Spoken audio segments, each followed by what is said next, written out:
கடந்த நாட்களில் ஒரு மரண வீட்டுக்கு போயிருந்தோம். மரணம்னு கேள்விப்பட்ட உடனே நானும் இன்னொரு சாரும் போயிட்டோம். போய் நாங்கள் அவங்களுக்கு ஆறுதல் சொல்லிட்டு, கவலைப்படாதீங்க, தைரியமாக இருங்க, கர்த்தர் உங்களை கைவிட மாட்டார்னு சொல்லிக்கிட்டு இருக்கும்போதே செத்தவங்க பிழைச்சிட்டாங்க.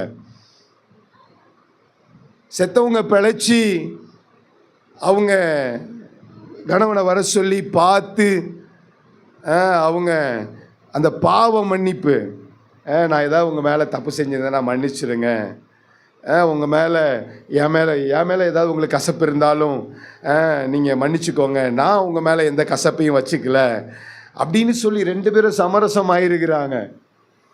யோசித்து பாருங்க.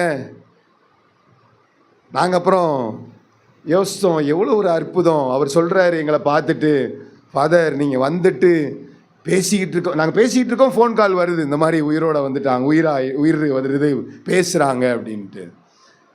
எஸ்ஆர்எம் ஹாஸ்பிட்டலில் டாக்டர் டிக்ளேர் பண்ணவங்க, இறந்துட்டாங்கன்னு டிக்ளேர் பண்ணவங்க. எனக்கு பிரியமானவர்களே, அவங்க சொன்னாங்க, ஃபாதர் நீங்கள் ப்ரேயர் பண்ணிங்கன்னா கடவுள் கேட்பாரு. பாருங்க, வார்த்தைக்கு எவ்வளோ அதிகாரம் இருக்குது பாருங்க.